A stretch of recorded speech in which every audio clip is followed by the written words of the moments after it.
শৈশবের স্মৃতি তুলে ধরলাম আজকে। মুর্শিদাবাদ ডিস্ট্রিক্টে জিয়াগঞ্জের ঠিক আগে একটা কারবালা মাঠ রয়েছে, রওজা শরীফের মাজার।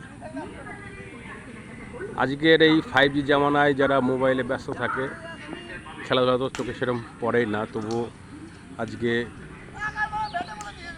এই যে শৈশবের বাচ্চারা বিশেষ করে পিং পং খেলাতে ব্যস্ত। বিকেলবেলায় এই খেলাধুলা প্রায় হারিয়ে যাওয়ার দিকে, বাচ্চারা খেলছে। এই খেলা দেখে বসে পড়লাম,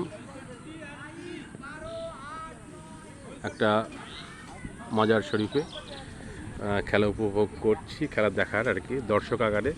ছোটোবেলায় আমরা পিং পং খেলতাম, সেই স্মৃতিটা ধরে রাখতে ইচ্ছা করে, কিন্তু সময় নেই এখন।